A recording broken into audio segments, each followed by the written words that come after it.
Dear student, welcome to the video lectures on machine design part 1. This is lecture number 22 and the topic is design of riveted joints. Now, in the last few lectures you were taught how to design one non-permanent joint. Non-permanent in the sense that the joints are such that anytime they could be dismantled or disassembled if the requirement arises.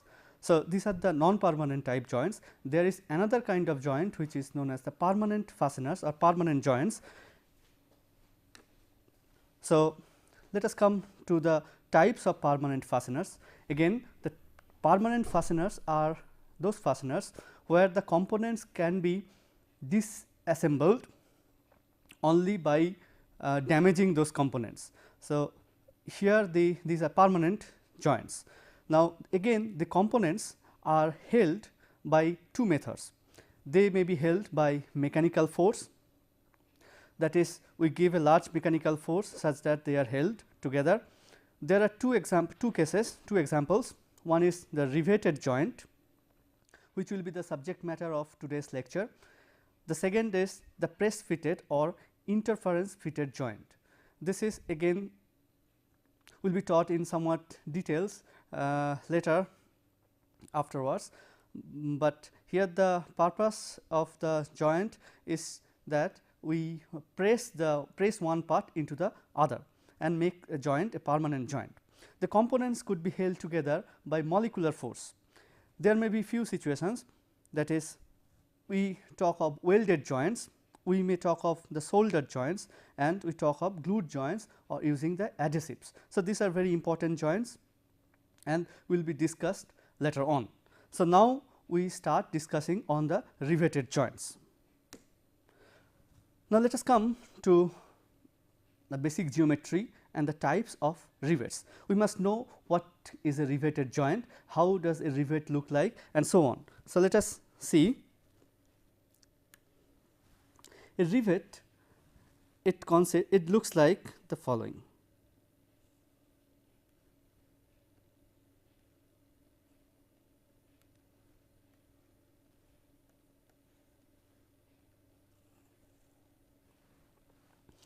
So, this is the rivet.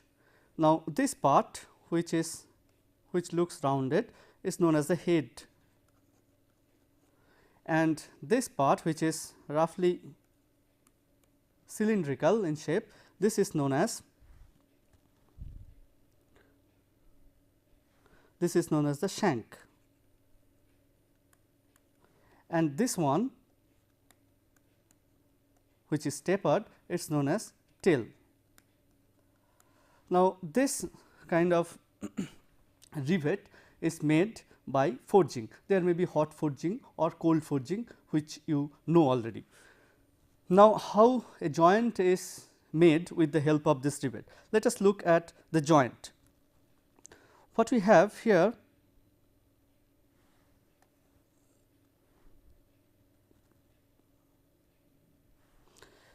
let us say we want to join two pieces together.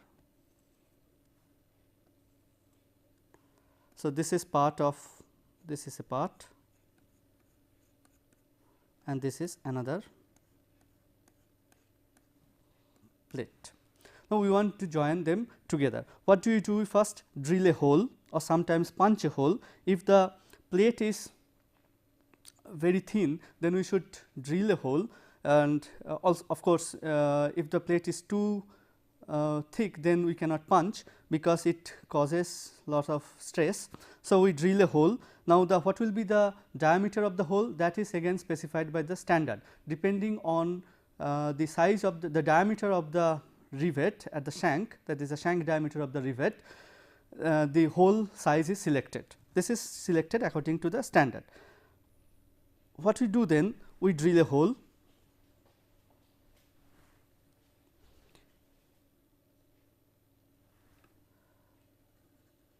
So, this is a hole, and then again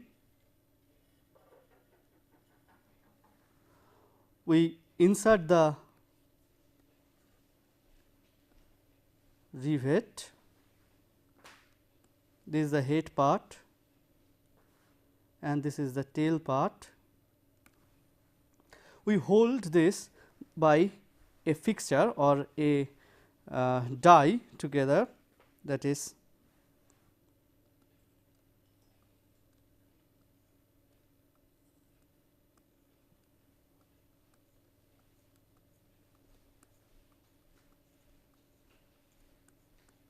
this is the die or this is the fixture, and then we bring another die which has the similar shape.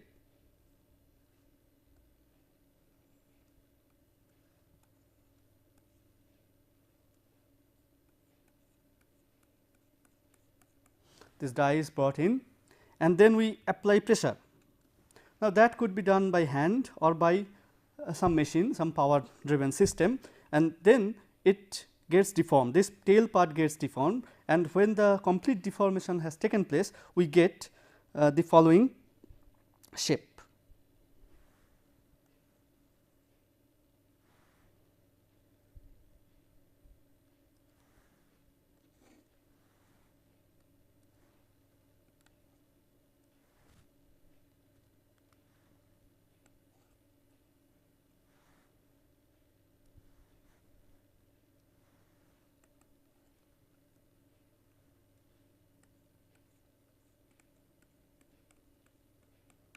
So, this is the permanent permanent joint made. Then we remove these two dies, that is these are now removed.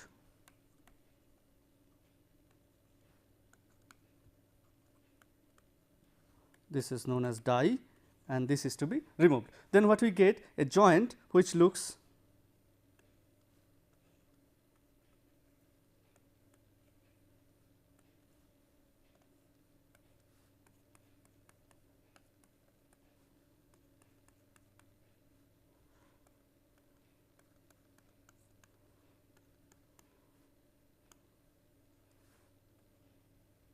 so, this is the riveted joint. Now, you see that it cannot be taken out without damaging this entire members. So, this part of the member part of the plate has to be damaged and then it could be disassembled. So, this is about the rivets. Now, you see that in order to make the rivets we have to give a large force. So, therefore, a compression will take place and with compressions there will be the stress developed. So, we have to relieve this stress. Now, there are two kinds of riveting, one is known as the cold riveting,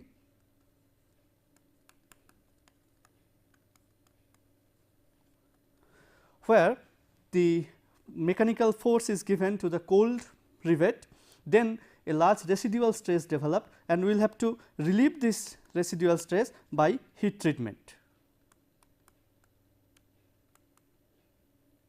So, cold riveting followed by heat treatment. There may be another process which is the hot riveting.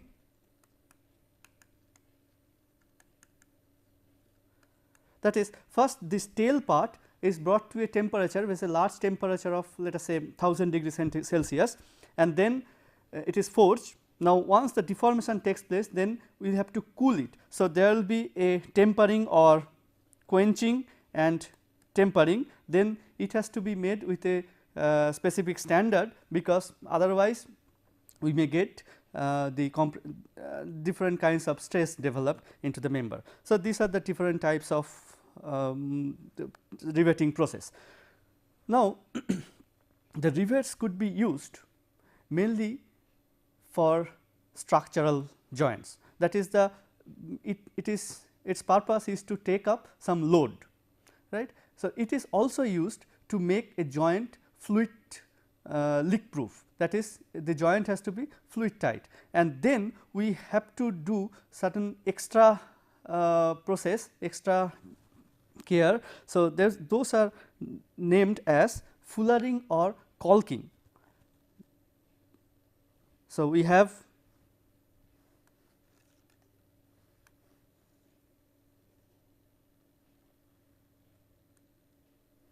what is known as caulking or fullering to make the joint leak proof. Now, this you have to read from the book. There are various methods of caulking or fullering. So, you have to look at some reference book. What we can study now is what are the different types of rivets used. Now, for that we look up to some figure.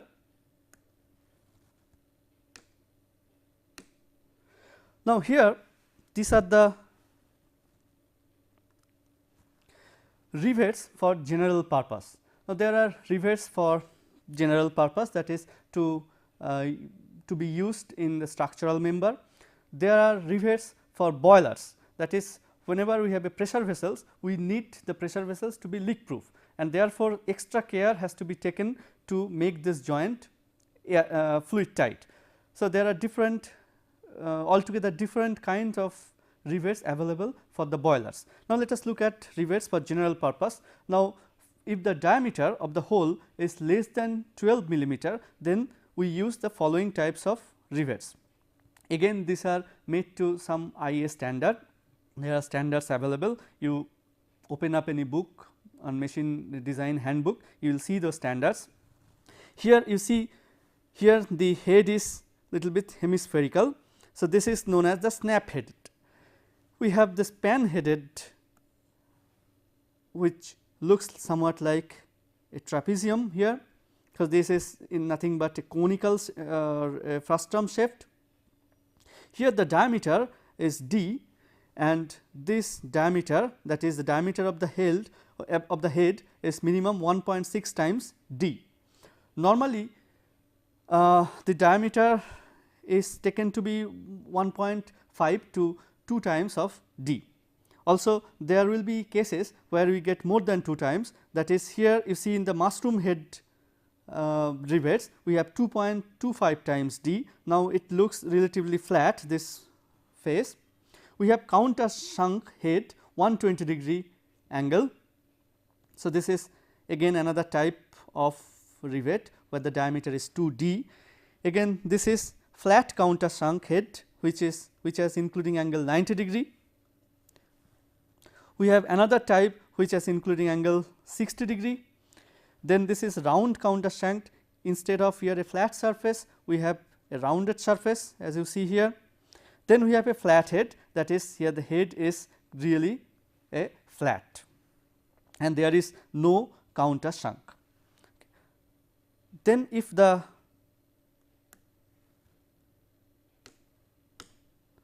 diameter is more than 12 millimeter, but less than 48 millimeter, then we have these kinds of rivets. One is snap head. Here again it looks very much similar. The distance here is 1.6 d. We have pan head.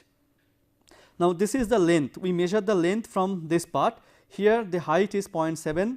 Again the height here is 0.7. So, this is pan head. Now, here the pan head with tapered neck. Here the neck is little taper, because it has a large diameter. So, there is a chance that there may be stress concentration here. So, we make the neck little tapered. We have a round counter sunk head 60 degree. This you are acquainted with now, because in last slide I showed this kind. Then flat counter sunk head with 60 degree angle, and then flat head. This looks almost the same as that which were shown earlier. Now, these are the rivets for general purpose. Now, when we go for rivets for the boilers, then we come across the following types. Here this is again snap head, but now it has a shoulder. Okay. Here you see the neck. Then we have ellipsoid head. Here the shape is ellipsoid. Now, these are made again by dies. So, by forging. Then we have a pan head, it looks very similar, but now here we have this kind of neck. Okay. Now, here invariably you will see that in boiler rivets you will have always this necks. Now, these are used for fullering or caulking, that is to make the joint fluid tight. Then we have again the pan head, but here the this angle is 60 degree. So, we have kind of pan head. Then again this kind, and we have this shape here. Here this very curious looking shape, but this is manufactured. Okay. So, these are the rivets used mainly in boiler.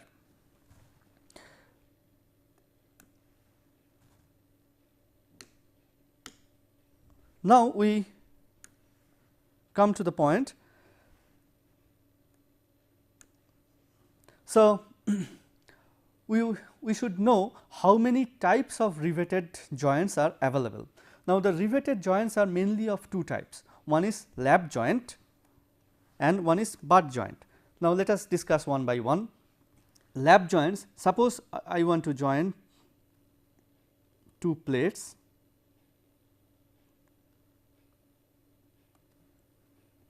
Then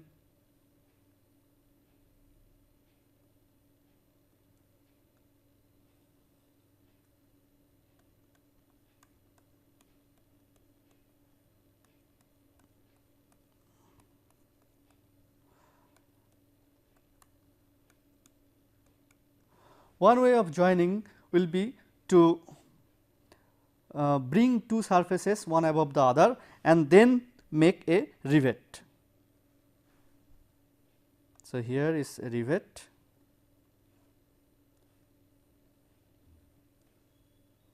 So, this is the rivet.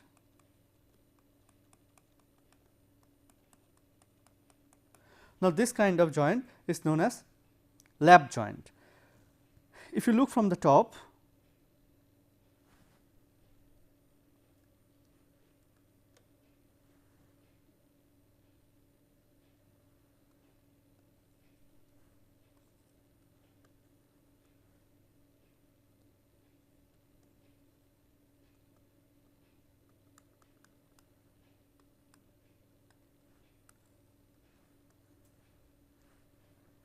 then we have rivets here,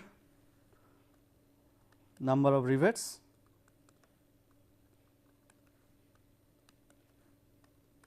These two are the parts of the two plates. Now, here these are the, this row is the row of rivets. Now, here this is single riveted. Now, one important thing is this distance between two consecutive rivets in a column, that is, or in a row you can say. So, this distance is called the pitch of the rivet. Pitch. We can have also double rivet. Now, there are few possibilities. You see,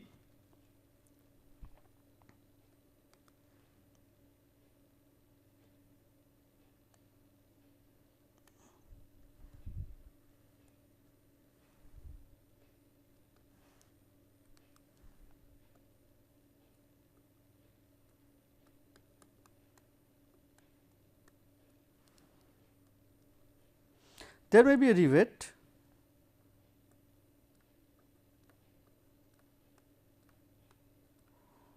which is in that fashion. That is, there are two rows double rivet, and then this double rivets will be in chain riveting, that is, this everywhere there will be in a single row or in a single line there will be two rivets. Okay. If it is triple riveted, then there may be case where in a single line there are three rivets. So, this is the chain riveting. There may be situations where instead of chain riveting we have a zigzag or staggered riveting. How does it look like? It looks like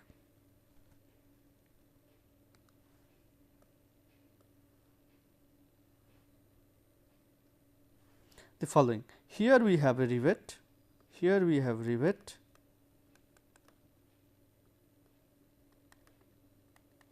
and so on. So, now there is a distance. Now, this is not on the same line, but it is a little distance away. Now, this length is known as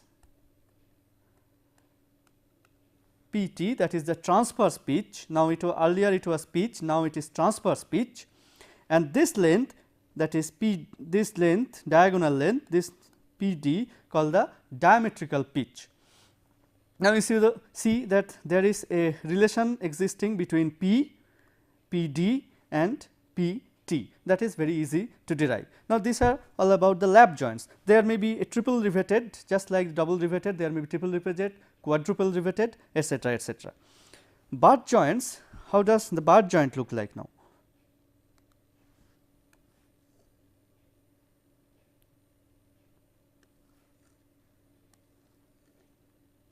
Bar joints will be, here we have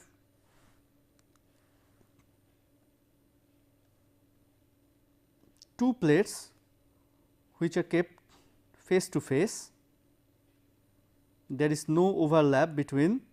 So, these are the two faces of the plates to be joined. We bring one cover there. So, there should be one cover.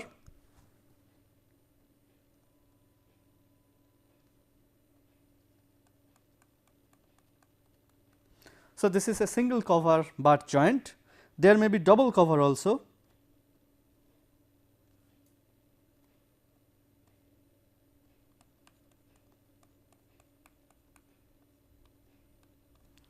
So, there are two covers, and through this cover and the plate we insert the rivet, that is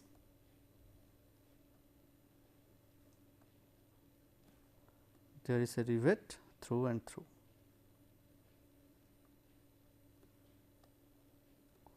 Okay, this is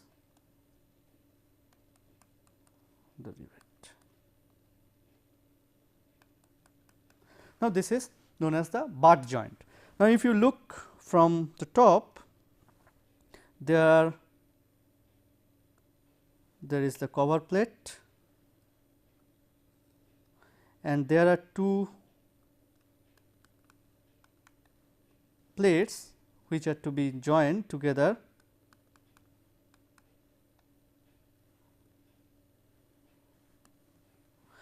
and there are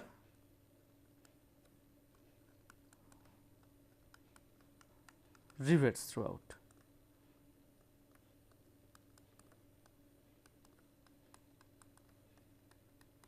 So, this is again a single riveted bar joint.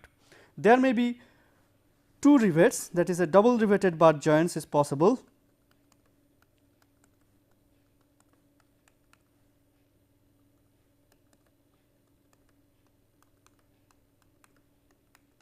So, there are two rivets, and this is again a double riveted chain type. So, this is chain riveting.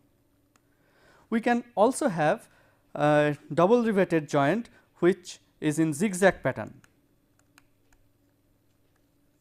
It is just like the lap joint which I had drawn earlier. We can have triple riveted, again chain riveting or zigzag riveting. We can have quadruple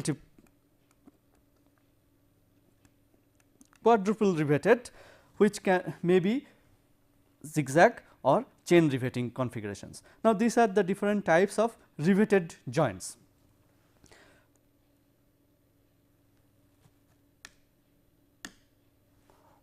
What we now consider is the design of a riveted joint.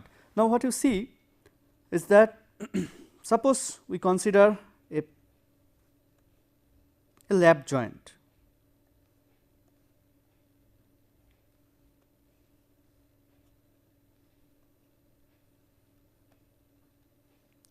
Let us consider a lap joint with only one single riveted.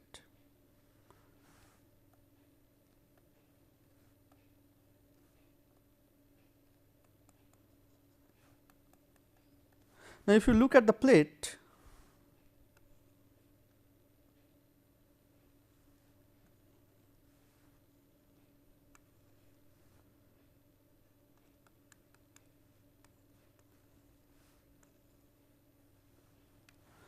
now it will be subjected to pressure.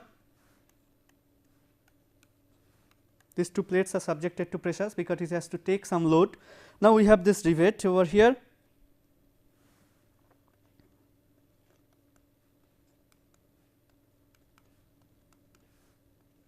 So on. The distance between two rivets is the pitch, and the diameter of the rivet let us say D. Now, you see without the rivet, the suppose instead of making it a joint, we had one single piece of the plate, then it's how much strength it could have taken. Suppose we have a plate of width, let us say P, we take this much plate,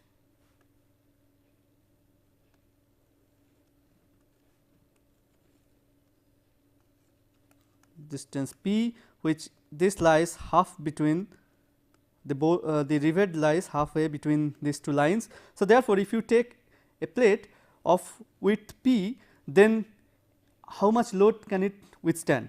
The maximum load which could be withstood is P max is equal to the area. Suppose we take the cross section, that is the width T. So, P times T times the allowable, or that is the strength in tension. So, this is the maximum load which could be taken by this plate. We may have now with the rivet, its area of cross section is reduced. Now, here you see the entire area now gets reduced by this amount, there is a hole. So, therefore, with rivet, suppose now with rivet, the maximum load which could be taken is now P minus D, because this is the effective area available, the length is P minus D, something has been eaten away by this rivet, P minus D times T times S T. If you take more load, then what will happen? It will tear. So, this is the plate here,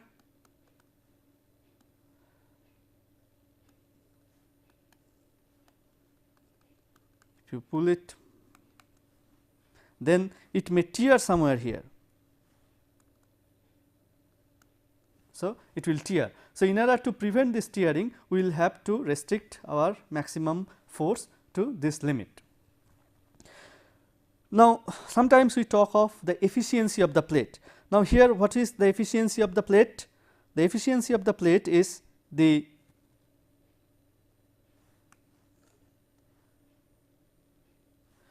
load, maximum load carried by the plate with rivet divided by the maximum load carried by the plate without rivet. Maximum load carried by the plate with rivet is P minus D times T S T, and without rivet it is P T S T. So, therefore, the efficiency is P minus D by P.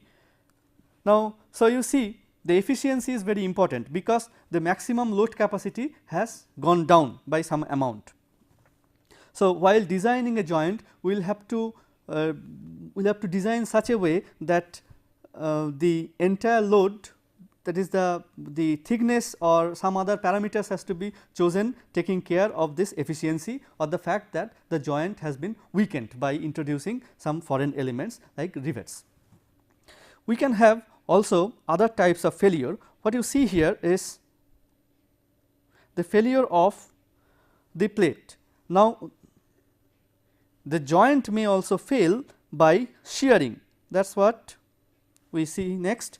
Now, here this is the configurations without any breaking. Now, it can fail, suppose there is a movement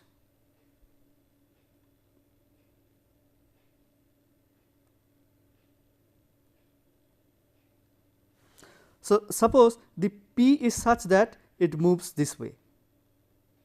So, this part has moved. So, instead we have a rivet .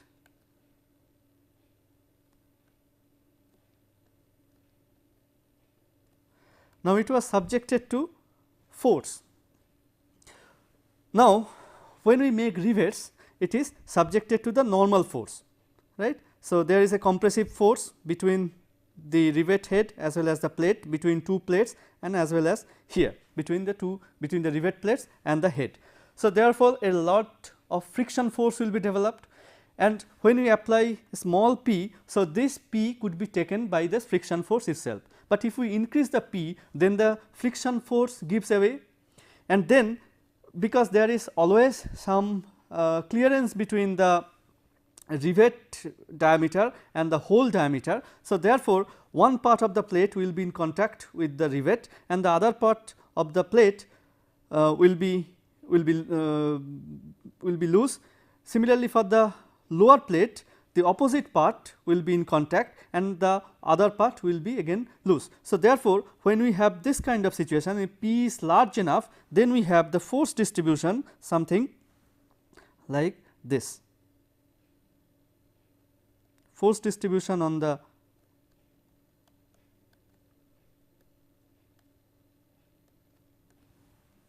therefore, we see what will happen. Now, this part of this rivet is subjected to shear force. The shear force distribution looks somewhat like this, maximum shear force is P. So, therefore, if P is such that P by the area of this rivet, that is pi by 4 d square, if this exceeds tau max, then the failure will take place. Okay. Again, with the shear force there may be bending, but if the length is too small, then the bending could be neglected, but the bending may really occur. So, now we come to the case. So, this is the shear force distributions, the maximum shear stress is given here. So, therefore, the maximum P max due to shear must be equal to pi by 4 d square times S in shear, that is the strength in shear. Now, this is for the lap joint. Suppose we consider a butt joint instead of a lap joint, then what will happen? Then you see that for a butt joint,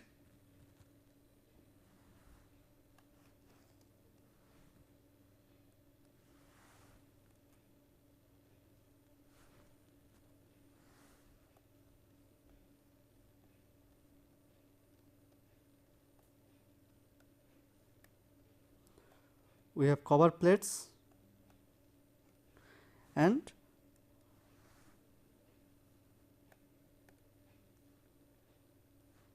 there are rivets.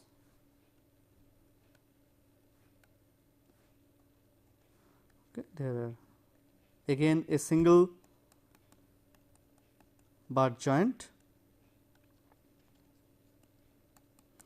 Now, if you pull it by a force P and P, then if the P is large enough, then what happens? Then the bolt will be the rivet will be subjected to different kind of pressure distribution. Here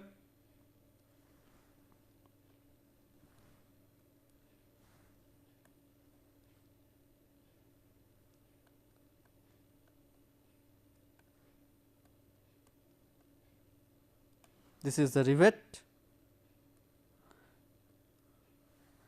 and this part is subjected to a large pressure P, and half will be taken by this cover plate and the half will be taken by this one.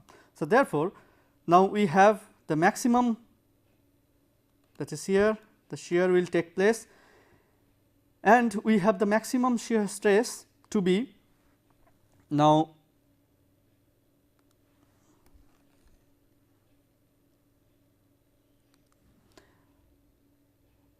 maximum shear stress is P by 2 here, because you can verify from this distribution that here if this is the total is P, then it will be taken P by 2 P by 2. Therefore, in this section the shear force will be P by 2 and this will be taken by the area,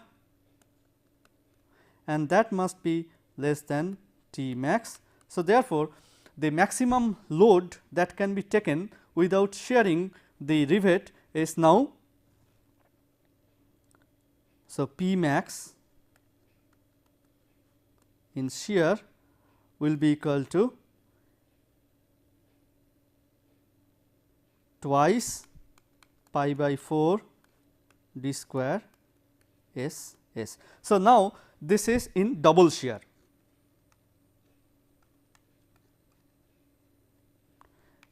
Because you see from the last expressions we have multiplied by a factor 2, that comes because of the 2 cover plates. So, it has taken half the load with the cover plates. Now, this is how we can carry more load with the help of a butt joint, double cover plated butt joint. Now, with a single cover plated butt joint, of course, again the P max will be same as a lap joint, that is pi by 4 d square S S. Now, this is another type of failure of the rivet joint. Now, we come to other type of failure, that is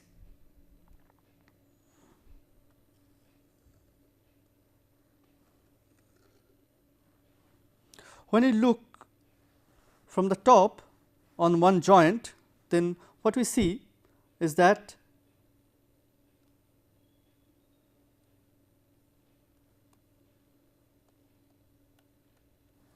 and here is a rivet. Now, what we see is that this rivet is subjected to other kinds of pressure also. So, here we have a distributed force, etc. Now, if this contact force is too high, then this part may be damaged. So, this is a crushing, right. So, we have the crushing failure, and although this is distributed, but the stress, the average stress developed will be equal to P divided by the area or the bearing area, which is equal to the projected area, which is d times the thickness, that is if the thickness is T, this will be the bearing stress, and that must be less than equal to sigma bearing. So, now we can take a maximum load to be P max in crushing will be equal to d T d times T times S crushing, which is the crushing strength. Now, this again the value of S crushing or the shear strength, etc., those are available from the table on the literature. They are available in the machine design handbook. You can have a look at them if you wish. Now, these are the different types of failure. Another interesting kind of failure may occur at the margin. How does it look like? Suppose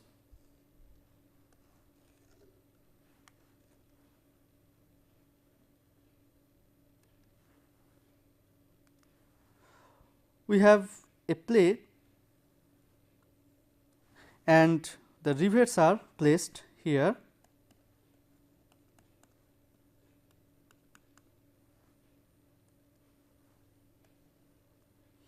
It is subjected to a force P.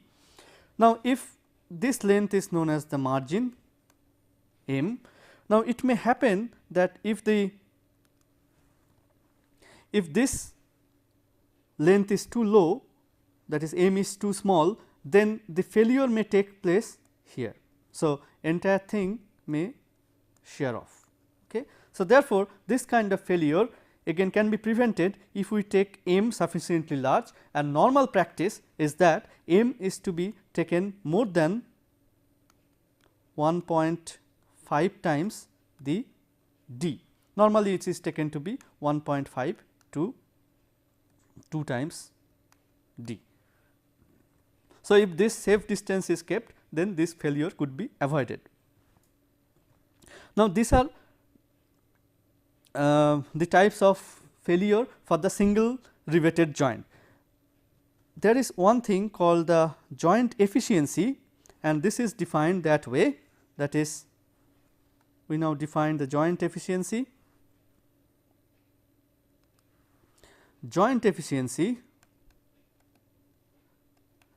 is the maximum load that could be carried, and this is definitely the minimum of those loads, minimum of P in tension, P max in tension, that is the tearing, P max in shear and P max in compression. We will have to take the minimum of that divided by P max without any rivet, and that was P minus D times T times I am sorry, this is P times T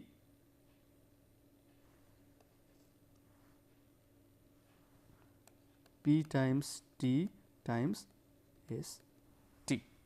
So, this is how joint efficiency is defined. Now, here you might have noted that we have defined the joint efficiency for one pitch length only. Now, when there is a running pattern, that is a row is formed for a large distance, then we can define the joint efficiency for a single pitch. If we consider the structural joints which has finite width, then we consider the joint efficiency for the entire joint, and in that case this P has to be replaced by W, that is the width of the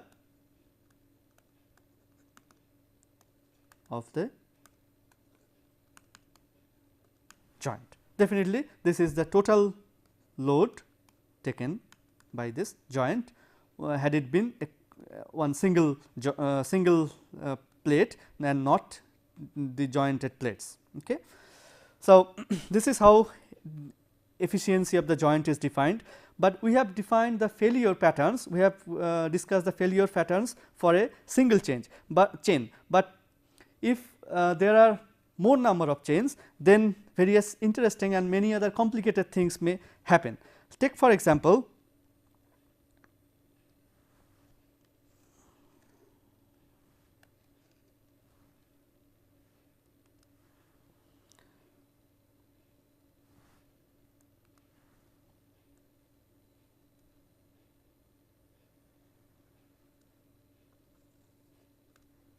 a case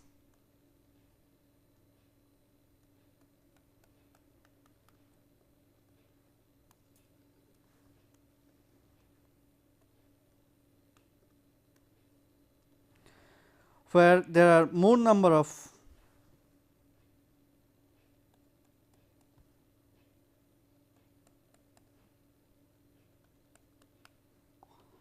so it may so happen that let me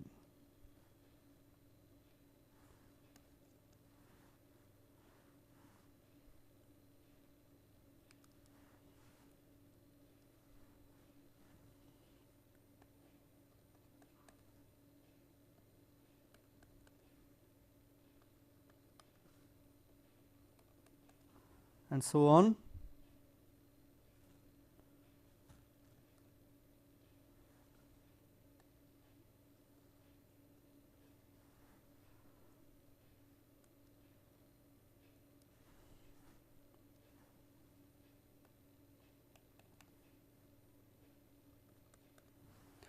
Let us say this kind of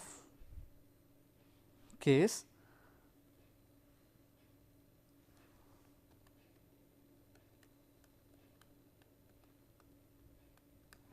Okay.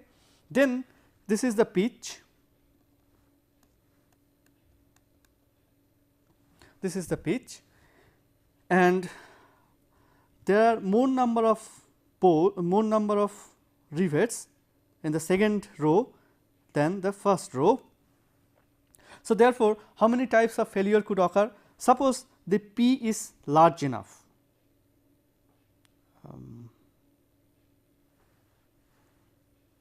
suppose the force is applied here, there is a large force applied and similarly force is applied there. So, a force is applied there. So, therefore, here it may tear from this point, this row. Okay. So, if the pressure of the force is such that if P is, for example,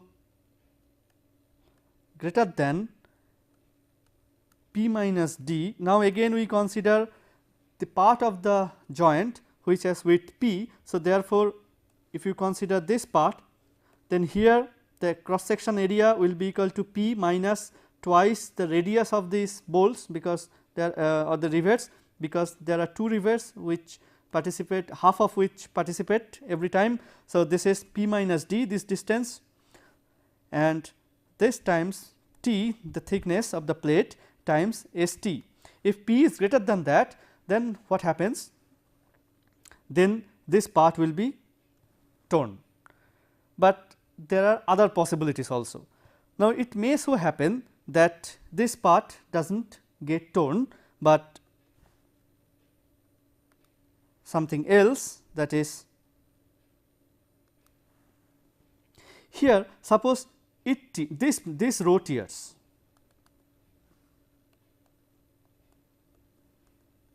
this row tears, then what will happen? Then the tearing force necessary will be equal to,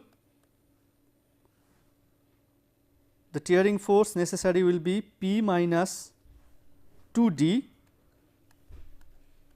times sigma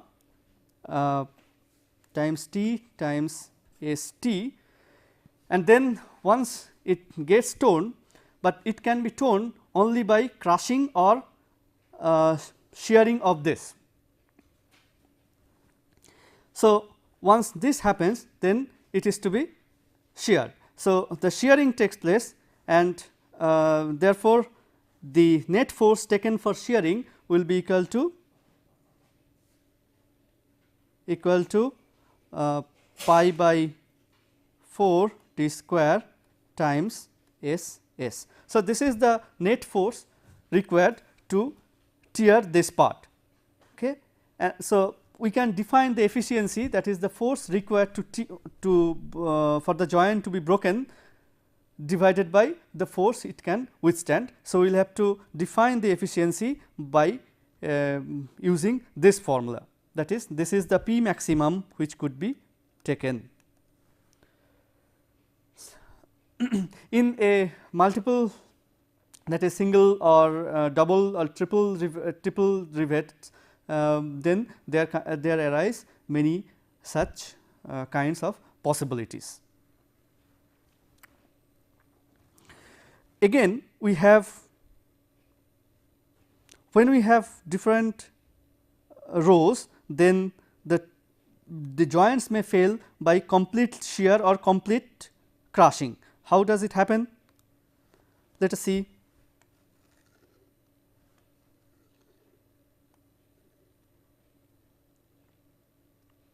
So, if the plate is quite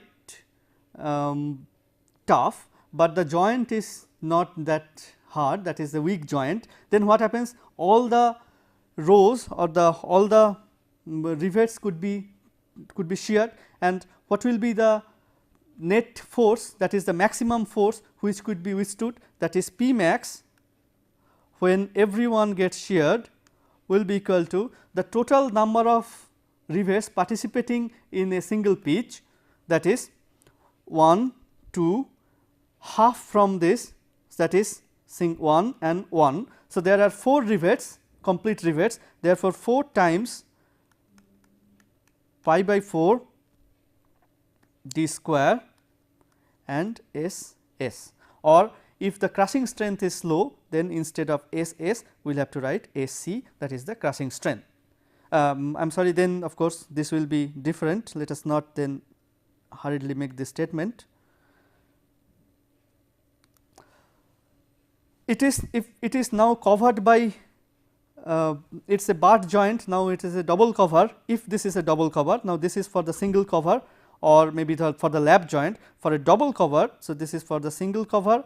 Now, if for the double cover we will have to multiply by 2 here, because every bolt will be the shearing of every bolt will be resisted by 2 cover plates. So, this factor has to be taken into account. Thus, given a joint, you have to know how to calculate the maximum force which could be withstood by this joint.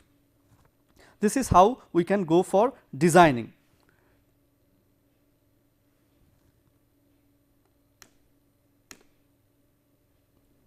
Now, we come to the efficiency of riveted joints. Normally, the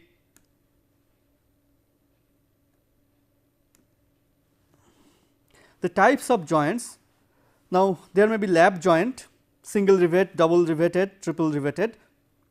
Normal efficiency, the range may go from 50% to 60%. For double riveted, it may go from 60% to 70%, the maximum which could be taken is 77. Here in the last case the maximum is 63. Again for the triple riveted, we can have the maximum to be 86.6. So, you see if we increase the number of rows, that is if we go from double to triple, the maximum efficiency or the overall the normal efficiency goes on increasing. That is very natural, because if we make the joint more and more hard, then its load carrying capacity goes high. Similarly, we have when we have barred joint, then for a corresponding lap joint and barred joint, you see the barred joint has a larger capacity, that is the efficiency is large. It for the single riveted double cover, it may go from 55 to 60%, for double riveted 76 to 84, for triple riveted 80 to 88, and the maximum of 95% efficiency could be reached. For a quadruple, the maximum could be reached almost 99%. Okay. So, these are all about the efficiency of the riveted joint.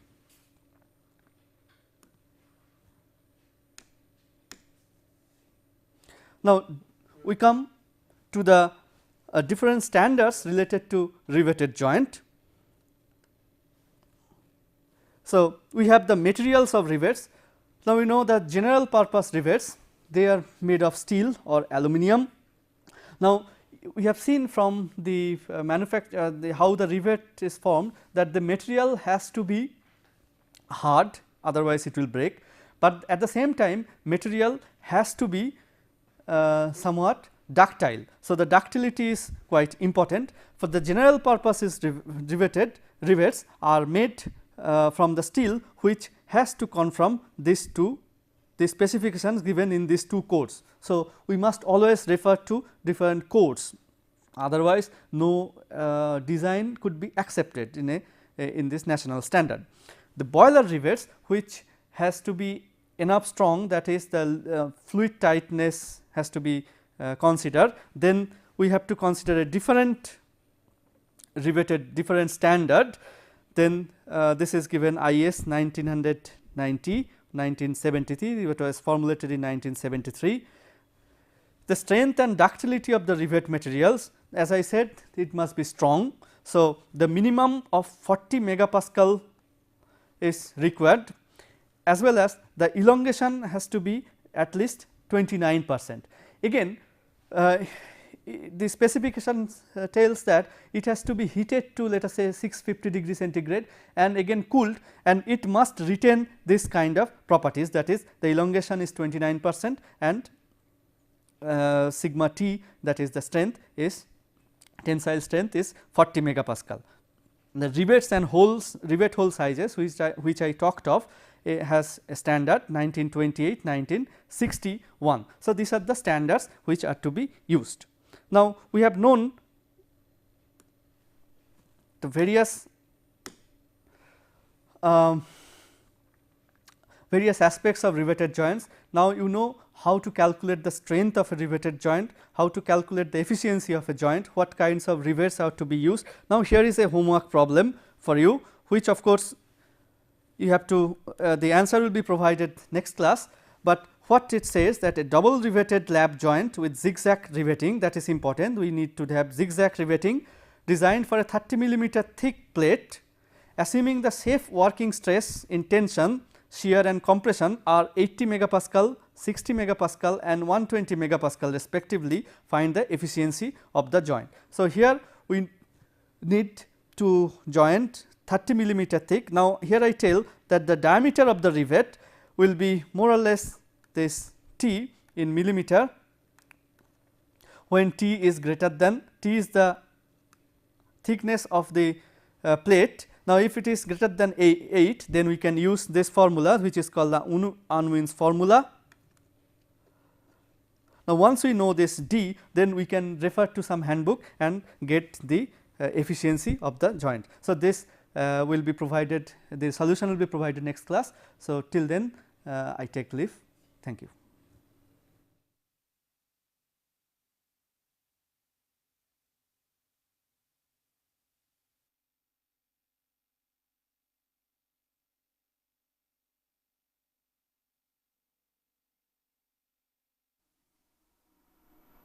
Dear student, let us begin the lectures on machine design part 1. This is lecture number 23 and the topic is design of welded joints. This will be the first part of the topic. Now, if you remember, welded joint is a part of the joints which is normally known as permanent fasteners. Let us look at the different other types of permanent fasteners. So, this is the slide which was shown previously in the last lecture. Now, I want to repeat that again. The permanent fasteners have two types. They are of two types. One is the components which are held by mechanical force and there are two kinds. One is the riveted joints, which we had discussed earlier, and the second one is the press fitted or interference fitted joints. The other type is that where the components are held by the molecular force. Now, these are the